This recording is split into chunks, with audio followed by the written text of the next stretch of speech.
Hey everybody, it's Yamantau back with another episode of the RP Spotlight. Tonight's guest is new Trizone, who Yeah, has been around the Strange Rail community for quite a while. How are you doing today? I'm doing good. Yeah. It's a good day out. The weather's getting warmer out here where I live and looking forward to this.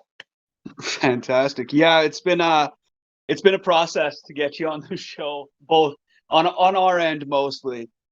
Uh so I like to ask my guests when they first come on, how did you come to nation states and further to the TNPRP? Yeah, so I think this is a pretty cool timing. Tomorrow is going to be my 6 year anniversary on Nation States. So yeah, I joined in like spring of 2015. And it was coming out of another game that I played. This was kind of like a replacement game. I played an old MMORPG called Ironfell, where you were just thrown into a world with a bunch of other players, and you just sort of built up your own little country. But it got shut down maybe 3 months before I found Nation States, and so I started looking around for a new game that was maybe similar or like it, and this is what I came across. And then, the North Pacific is just one of the feeder regions, and this is where I got dropped into when I created my account, and I've been here ever since. Yeah, so you're one of the older players by NS standards. Yeah, So I've with got that, how did you get drawn to RP? So I think for the first like 3 years, I was really just a lurker. Like I would just answer issues and mind my business and like never really talked in the R&B chat. But then I guess Pachowska created Strange Reel, and it started to kick off, I think, right around like 2018, like early 2018, and it caught my eye, and I joined the TNP Discord and then the TNP Roleplay Discord, and it really just grew from there. And I got more and more like into it because before this game had always just kind of been in the background for me. But once I saw like people doing stuff with maps, and it really caught my attention, and I was like, this game had so much more potential than I previously kind of been aware of.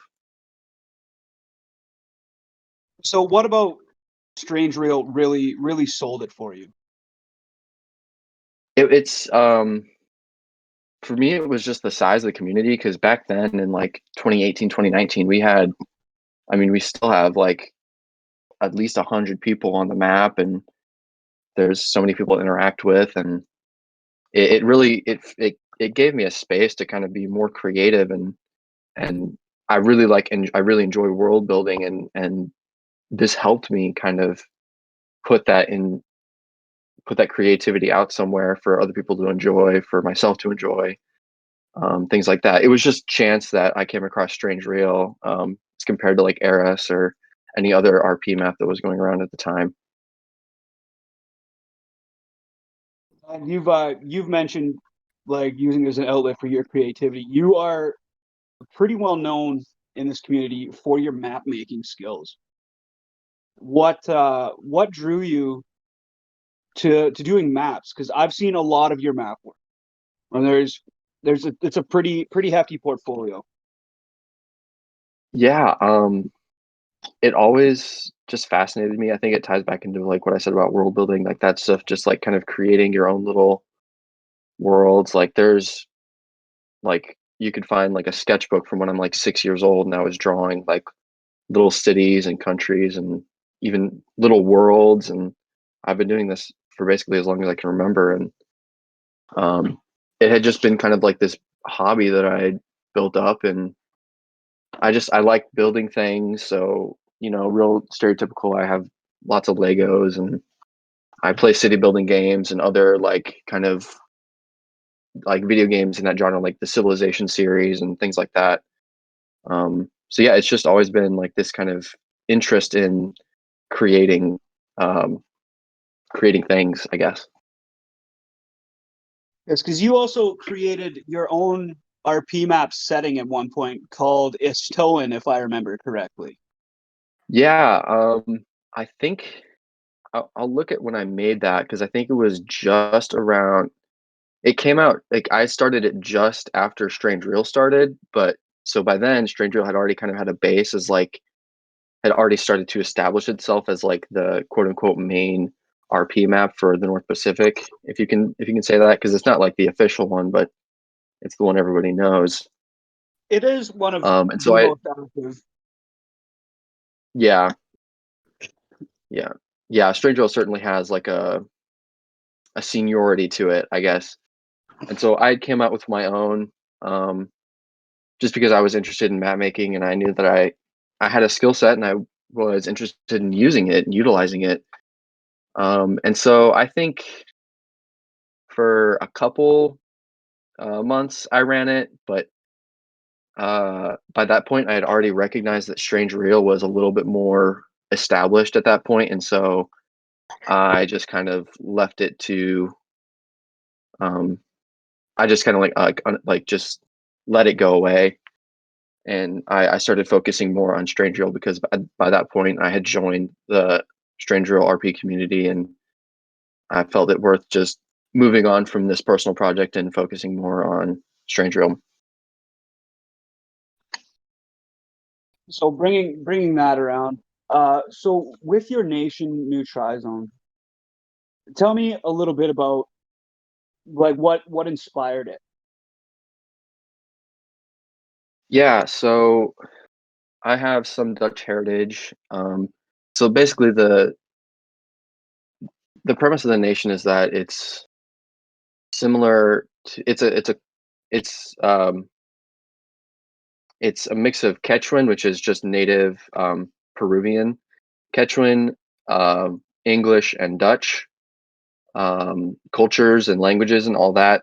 And so I have both English and Dutch heritage, and so that's where I got that from. And then I never really saw people do a lot of Native American RP or world building on the on nation states, and so just to sort of distance myself or um, what's the word, like just establish myself as a little bit different.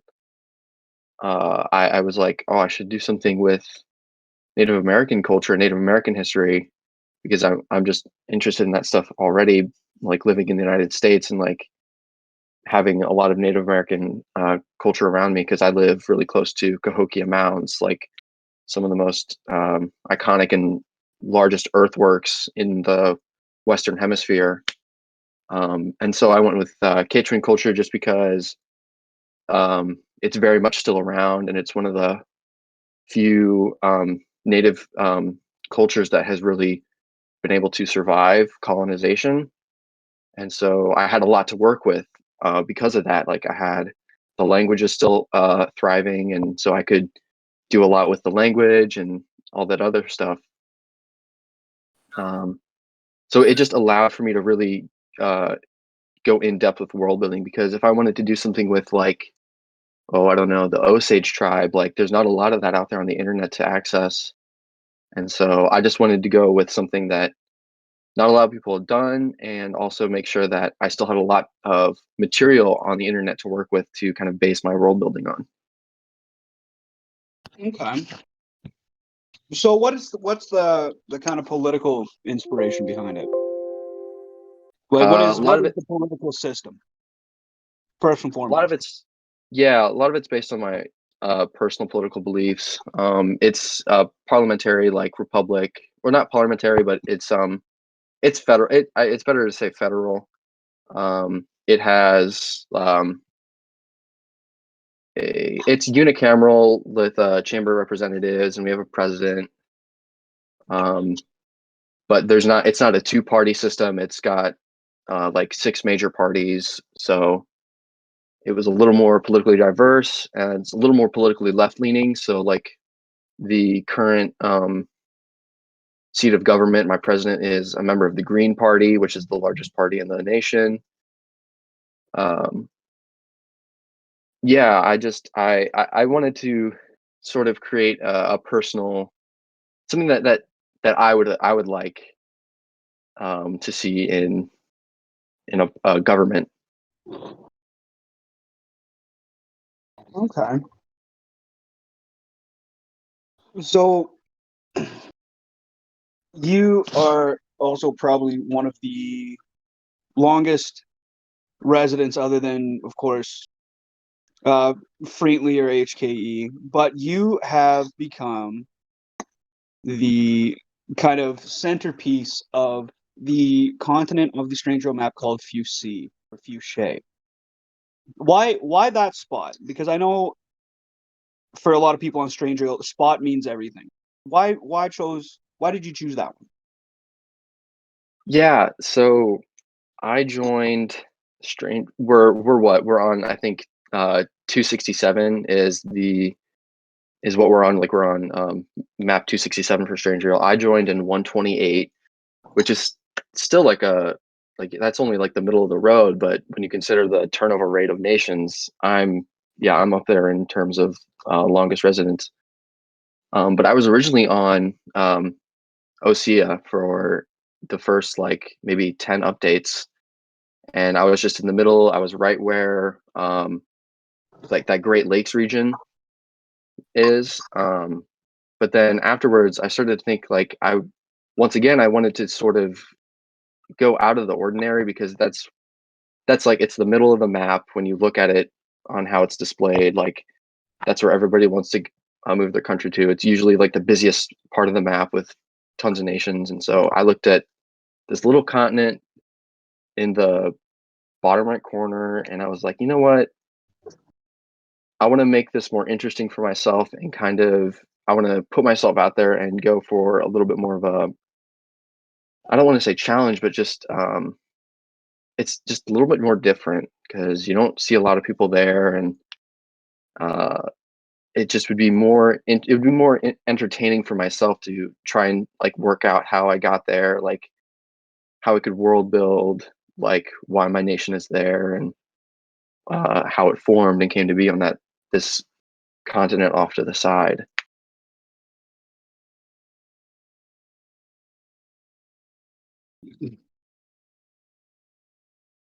So with with like you said, the turnover of players and everything, you were pretty well the driving force behind the Strange Real cartography team for quite a while. Yeah, What are some of the difficulties and like the high moments of being part of the Strange Real cartography team? yeah. So there was, I believe, an 8-month period, because I think it was right when the new year hit. I think it was New Year's of 2019, and then up until August of that year, where I was the head cartographer. Um, and yeah, a lot of it did come with its ups and downs. Like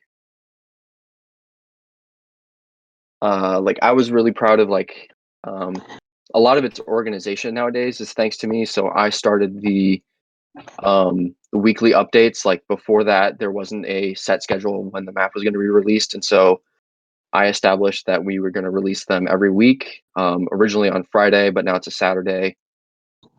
I established the change log, so we have that document that we screenshot and then just send out with the updates every week. So I created that, and I started having people put any changes or requests on that. And so I'm really proud of like how I was able to sort of streamline and sort of professionalize the cartography team. And but it definitely came with its challenges, though, because a lot of that I created a lot of that organization. Like, I put a lot of that effort into organization because it was so hard to keep track of anywhere between 100 to 150 nations who were joining, leaving, um, conquered a nation and wanted pixels, or wanted a border change, or just wanted to move to a different continent, et cetera, et cetera. And so you can't please everyone, but you also shouldn't. That shouldn't be an excuse to not try your hardest to put out put good effort into what you're doing. So like for me, it was running the map, like making sure that we kept track of everything and where people were going, and making sure that nobody felt like they were being ignored or left out. Like if they came to us, that they would get their claims processed and um, properly reviewed and things like that. And during that like period in 2019, I also, looking back, I should have let the other cartographers on the cartography team um, let them partake more, because I definitely uh, with that like effort for organization, I really took it all upon myself to run the map. Like nobody else would make the edits. Nobody else would, people would put like things in the change log. So like if somebody telegrammed them for a change, they would put that to the Word document. But then that all came to me, and I was the one who was creating the maps for the most part. And nowadays, I really like what they have, where if you're a member of the cartography team, you have a role. You're not just like the backup person if the lead cartographer has a leave of absence or something. Um, Nowadays, everyone has a role, and everyone really, what's the word? They really play their part. And so I feel like going back then, I should have let people, I should have let the other cartographers really kind of take on their own responsibilities, rather than kind of me just like steamrolling everything and doing it all on my own. But yeah, it was a great, like good, like 8 months.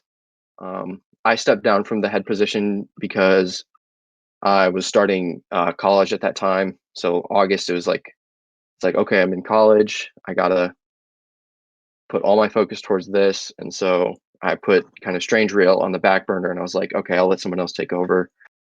And so yeah, since then we've had a couple people run it, and it's been going great, and I really like how it's going currently. Well, you definitely laid a very solid foundation for what is now probably one of the hardest working cardo teams that I have seen, other than dear sweet lore of Eris. Please don't remove me, lore.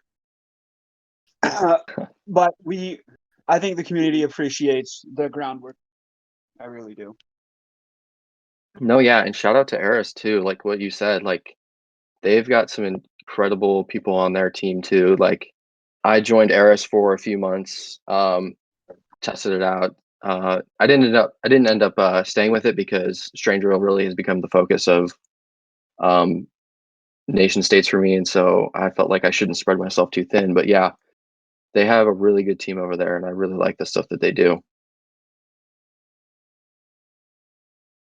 Yeah, they're a bunch of good guys. So with all your time on Strange Rail, what has been your favorite role play to write to date?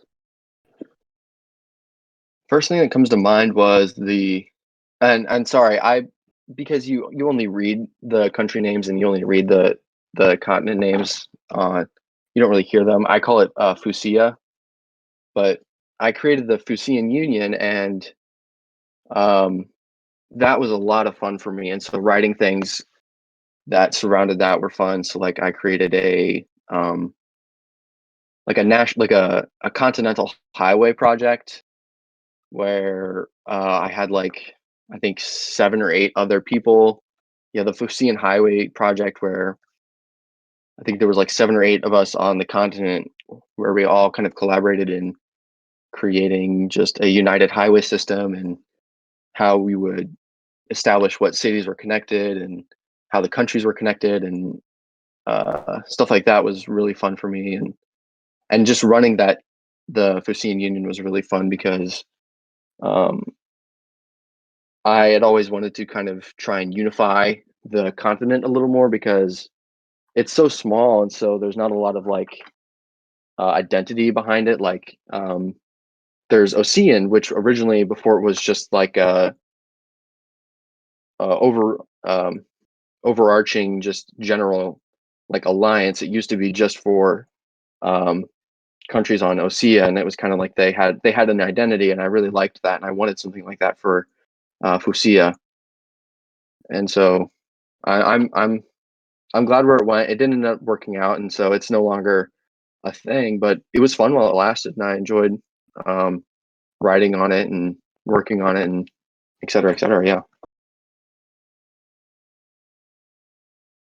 So with the Fusian Union, how many nations were in that at the height of it? Do you remember? I think um, we had like all but two, and so there was like I think at like its max there was like 15 nations on Fusia, and so we had 13 of them.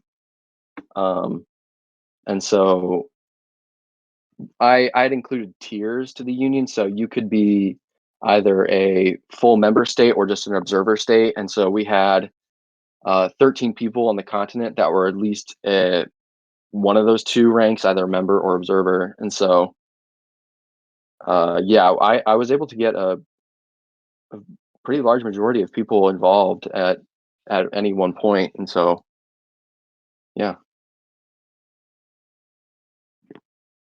So you also at one point had a secondary nation called Silverland. Silverland. Yes. Yeah. So I know it's non-existent anymore, but I'd still like to talk about it a little bit because that was another that was another kind of neat nation that you were working. Yeah. So it was basically just New Trisone's southern neighbor, and that was much more based on just imagine as like a Dutch speaking America. So its political system was a lot more conservative. Its laws, its rules were a lot more conservative. It was a lot more ethnically homogenous. So there was, just like in the United States, there wasn't a large native population. It was mostly the Trisonians, which were basically a Dutch English hybrid nationality that had colonized the area. And so um, they had sort of kind of uh, just inhabited that area, and there wasn't a lot of native Fusians left. And yeah, I'd worked on it for a while. I created some maps for it. I started to flesh out its like cities and the geography and history a little bit. But yeah, it was just supposed to be like New Trisone's southern neighbor. They used to both be a part of the same colony, and then when the colonial power of Trisone, as opposed to New Trisone, when it split, or when Trisone fell and was dissolved, the colony kind of was at a free fall and for power, and so these separate states developed, and so Silverland took most of the southern portions of the colony, and New Trisone was just like the more remote northern half of the colony that sort of did its own thing. Yeah, So I'm gonna take some time here to like just sling some random world building questions at you, if that's all right. sure. So, what is the national sport of New Trizone? I would say um, soccer, but European football. So, like, I created a team for it for like when we did the sporting events. Let me see if I can find it. Yeah, I'd created a national football team, and so I designed a logo, and I designed uh, jerseys and outfits, and I had created like all the different players and uh, player names and where they were from, and et cetera, et cetera. But yeah, it's definitely going to be football, not American football, but European football. So, kind of going off of that, who is the most famous athlete in New Trizone? Would you say? Um, I don't. I never really did much with sports world building. Like that one like national football team was about all I did, but I would just have to say it would be the like the head goalkeeper would have to be it. So he's like, he's the one that's got number one on his jersey, and his name is Jordan Sharp. Yeah, so he'd probably just be like the most well-known athlete. He's like the leader of the club and etc. So yeah, sorry I couldn't answer that more in depth, but Oh, it's all if good. I had to choose, yeah, if I had to So, choose, it would be him. what is the largest city? Largest city is going to be clearing. So just like the word, like a clearing in the woods, because that's what it's named after. Uh, and so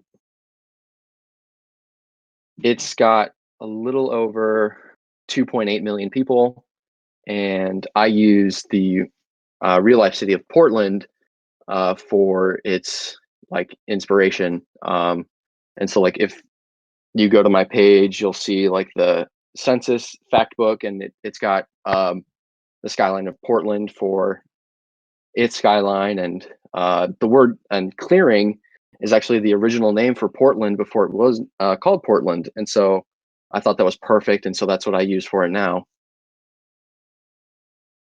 And Portland, Oregon, I should say, not Portland, Maine, Portland, Oregon.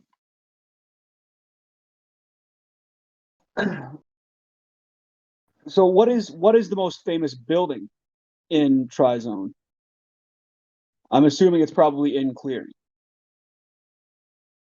Um, you could argue that, yeah. I use the skyline of St. Louis for my second largest city, and so St. Louis has the St. Louis Arch, and I I just because it's in the skyline, I just included that in my own nation. So you could say that the St. Falco Arch could be a contender for the most famous building or monument, but then yeah, in clearing there is a sort of like twin. It's the tallest building in the city. It's like a sort of twin towers thing, but it's got a huge cantilever connecting the two, or just a huge walkway that goes between the two. And it's actually a real building that has yet to be built in Portland, but there are a lot of really good renderings of it. And so, as a way to sort of um, distinguish the city of Clearing, I use a lot of the photos of Portland with this not yet to be built building in it, because if you add this huge building in the middle of the Portland skyline, it really changes what the city looks like, and it's less identifiable as the actual city of Portland. And so you could probably say that that is the most iconic building in New Trisone, is this big like twin tower style building with a huge walkway between it, like about uh, 4/5 the way up. And actually, I guess I could share these things in the microphone list too. I don't know, because I Yeah, know this go is going for to it. just be it's going to be really low res. I apologize, but that's just because I have to create the images have to be small in order to not like have the fact books look really stupid and like disproportional. But yeah, so that's an actual building that's going to be built in Portland, but it hasn't been built yet. So that's just a rendering that I found that it was like that looks really realistic, and so I included it. Oh, it's pretty neat. So, going off of this picture, what is kind of like the standard architecture that you would find through New Trizone? Yeah, so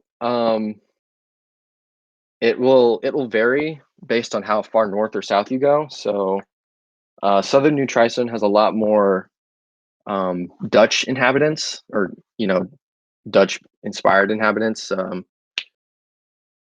and so there's a lot more traditional Dutch architecture down there, with like the stepped roofs where they've got the little notches that go up, and they're really steep. And then like like your windmills and things like that. And then when you go further north, you start to go away from that Dutch architecture, because I had world built that in Trizone, the colonial power. It was sort of like a like a real life, like comparable to Belgium, where you have uh, about half the population is French speaking and then half is Dutch speaking. Just in this case, Trizone is half Dutch, half English. And so when the Trisonians started to colonize, a lot of the Dutch speaking inhabitants stayed near the coastlines, and a lot of the English speaking colonists went further inland. And that's why the further away you get from the sea, or the further north you go, the more English it is and the less Dutch inspired it is. And so you'll see a lot more Dutch, or you'll see a lot more English/American style buildings in northern New Trizone as compared to southern New Trizone, which is a lot more Dutch influenced. So, does New Trizone maintain a military? Technically, no, and I think that I think it's fair to say that I have a lesser reputation for that as compared to like my mapping and role building, is that I am a pacifist nation. I don't role play wars. I don't really role play a military because I don't really have one.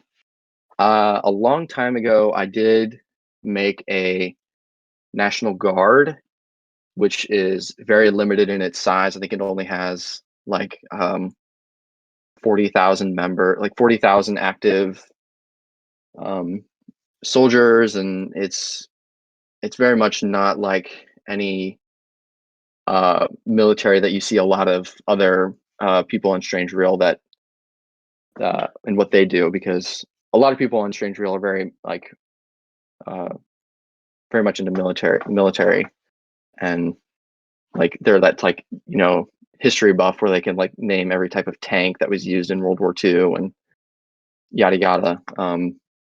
Because that stuff never interested me. Like, once again, this it follows more of my real life politics and my real life beliefs, and so I was never into the military. I didn't really want to put any effort into creating a military for New Trizone because it would have just been uninteresting to me. And so a way to deal with it was just say I didn't really have one. And that's where we are now. Yeah, and it is, for anyone unaware, it is very rare to find a pacifist nation on Strange Reel where you pretty much pay for everything in trade with your neighbors in bullets and missiles and small arms. So, Yeah. who another kind of little random world building one. Who is the most famous writer, would you say? And what is the most important book? I've never really gone into the, I guess, arts or culture of New Trizone. I'd always planned on doing that stuff. Like, I have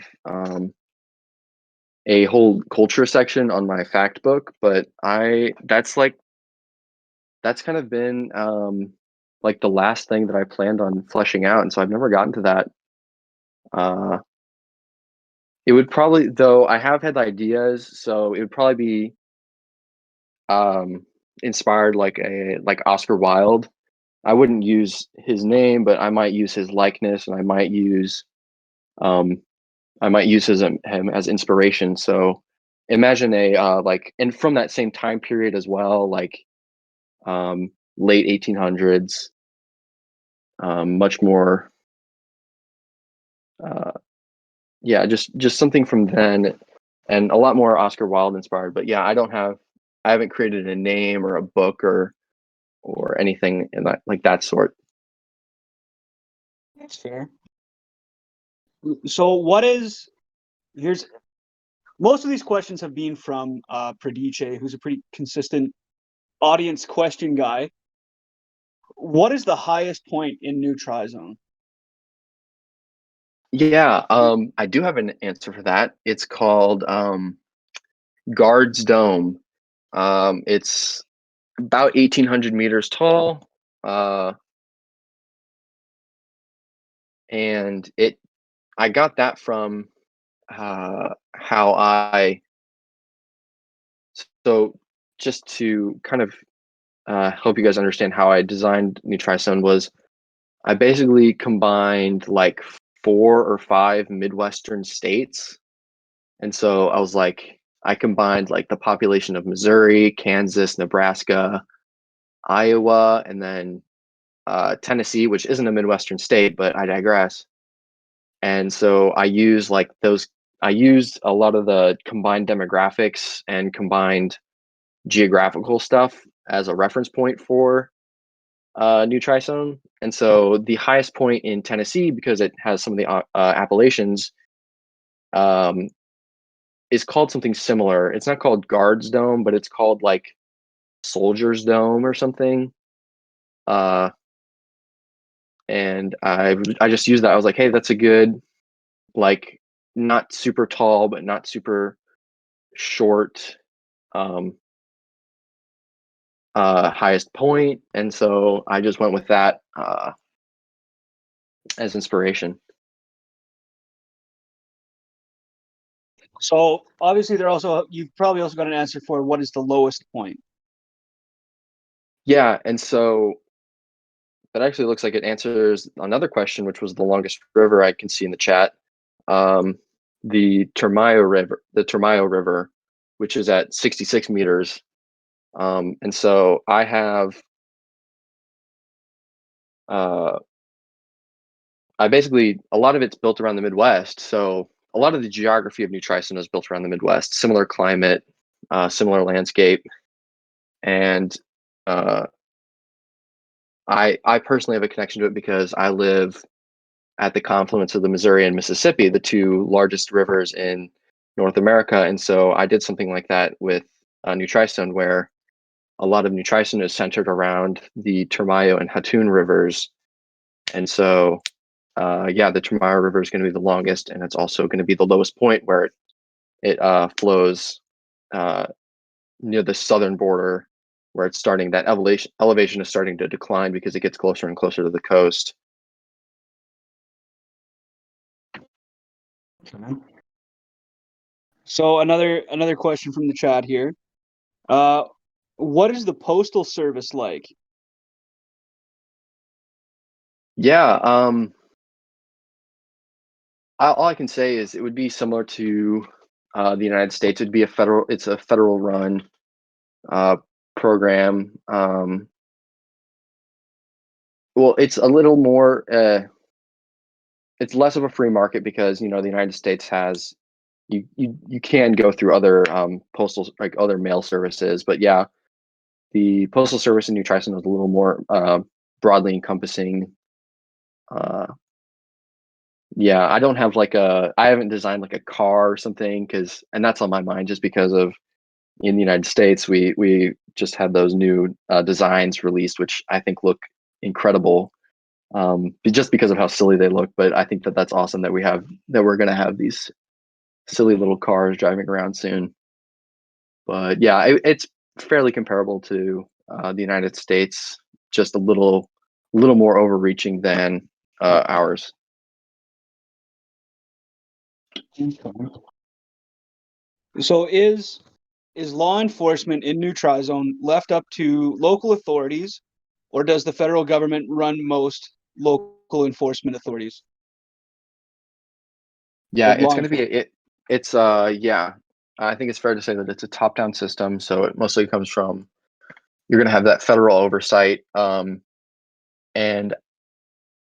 I don't know, I don't want to get because especially in the United States, policing is a very touchy subject as of the last 6 years, or 6 or 7, because I grew up and I still live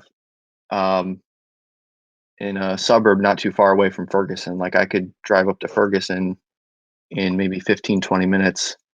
And so policing has been on my mind for about as long as New Trison has been in my life. So I don't want to get too much into the real world politics, but yeah, it's a little more. It's a federally run system with a little more um, oversight because I feel like federal governments are a little less biased in how they run their institutions, especially when it comes to how they run local enforcement.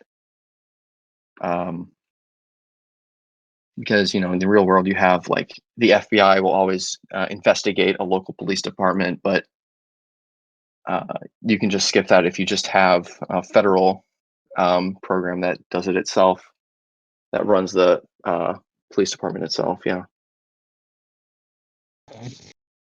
So what kind of powers do the new Trizonian states or provinces kind of have in the bigger picture? Yeah. It's a little more restrictive than the United States. So the federal government is definitely um, more powerful in New Trisone than it is in the United States, and so um, I won't say that states are more or less just a like social or cultural thing at this point, but um, a lot of the power they don't have a lot of powers divested to them. So like obviously have elected officials and representatives in government, but a lot of stuff just goes. A lot of it's focused on the federal. So like we have a chamber of representatives where uh, like that's the main focus of the country. Like people care less about their literal local politicians and more care about the chamber officials that they elect to the federal government. Um, so yeah, you'll have things like states can provide like services. So like there might be a state-run like trash collection service, or uh, the postal service. Going back to that, would be um, it would be federally a federal oversight, but it would be mostly left up to the states to decide where trucks are sent or how things are dealt with that. Um, so a lot of it's just states can be left to do what they want, but you're going to have the federal government looking over your shoulders to make sure that it's being run the way that they think it should be.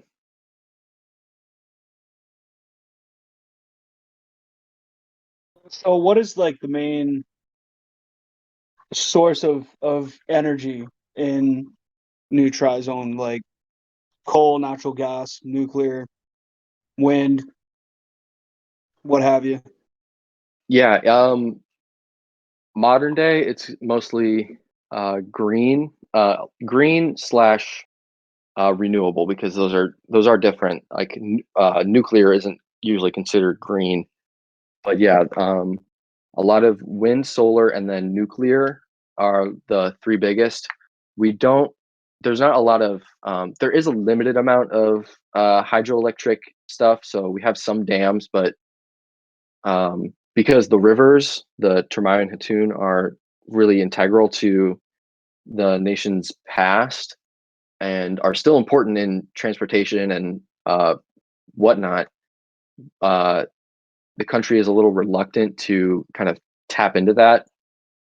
So yeah, it's mostly wind, solar, and nuclear. And historically, there was a lot of coal, um, uh, because in the southern reaches of the country, it starts to resemble it's comparable to the Appalachians. And so, as you know, in real life, the Appalachians have a ton of coal, or at least they used to, but that's just like in real life, the coal started to go away, and so we had to turn to other sources of energy. I will say though, in recent years, there's a state that I would say is comparable to Texas, and sort of it really is proud of, like, people who are from there are really proud of their identity of being from that state, similar to Texas. And there's a minor independence party for that state, and so in that state they have recently found um, some oil and natural gas, and so the state of Hanak, which is in the northeastern corner, they do use a lot of oil and natural gas up there. Okay. So what is the largest industry? Yeah, here I had it somewhere. 'Cause I was working on it because I hadn't. So it's IT, IT followed by like healthcare. Yeah, so um, I would say that the northern cities are a lot more IT focused. So like Yakta, Sunikocha, and Mahoma are three of like the big northern cities that are going to have a huge IT focus. But then, and then as you go further south, it's going to be more Clearing and Poplarville are big healthcare centers and like health technology related. Um, and then agriculture is still a pretty significant chunk of the economy as well, because up until like the early 20th century, it was a largely agrarian nation, and it's only been within the last 100 years that um, uh, other industries and things have really taken off. Okay. So I just have a couple more audience questions for you before we wrap up. Is there a space agency or plans for space exploration? Yeah, in Hanak, to go back to that, there is uh, uh, there hasn't been any like manned missions, but there have been a lot of satellite launches and things like that up there, because Hanak is uh, very sparsely populated, and so there's not a lot of. There's a lot of open space, and so similar to how Kazakhstan is a site of major space launches, our more sparse regions are where we launch satellites and things like that. So yeah, New Trisone definitely has an interest in space and space exploration, and they have definitely been eyeing a manned mission into space as of like the last maybe 10 years.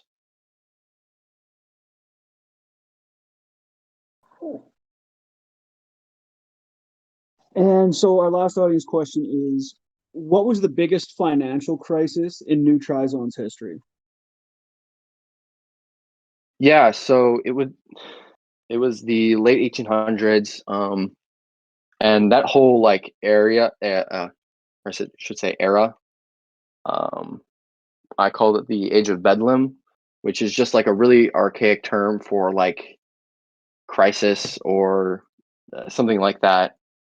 And so it was like it lasted roughly 15 years, and so at that point in like the 1870s, 1880s, New Tristan was still largely agrarian. There was some industrialization going on in the major cities, but it was still largely agrarian society, and there was multiple droughts throughout the 1870s and 1890s.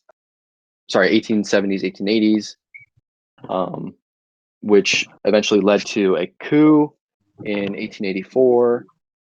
And as a result of that coup, the people who took power were um, nativist and religious purists, and so um, a lot of bad things happened, to say the least. And so the uh, population actually declined for a while and growth really slowed down. And for about 50 years between like the 1870s up until the early 1920s, New Trisone was just constantly in a state of turmoil, I would really say. And so that would also be just equivalent to saying like the economy was in shambles, the politicians were constantly getting replaced or overthrown or this or that. Yeah. Okay. So I just have one last question for you before we wrap up. Where do you see the future of New Trizone going? Yeah. Could you expand like so where would I like Like, what are your future plans for New Trizone? yeah, at this point, I've done a lot that I wanted to do with the nation.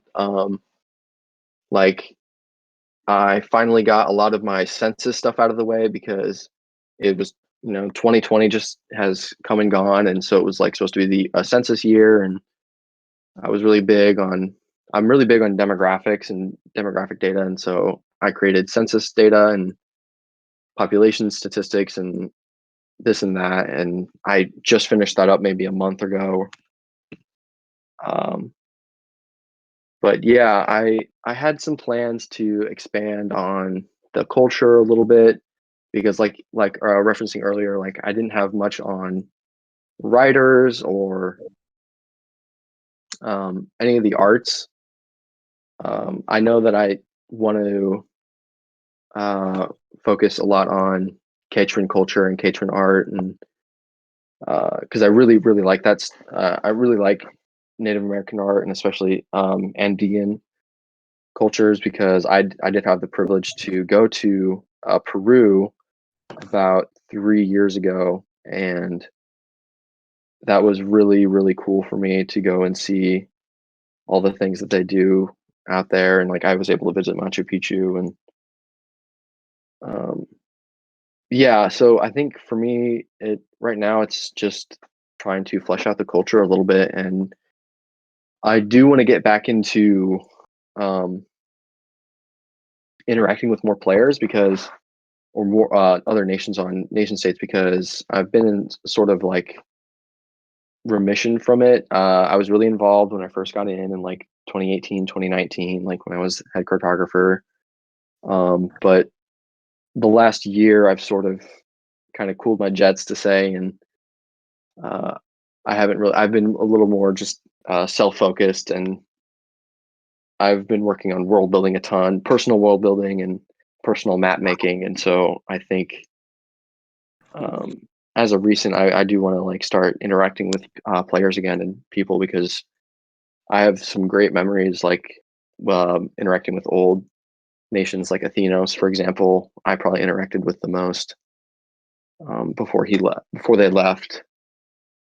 But yeah, so culture for personal world building stuff, and then just interacting with other nations again, like I used to.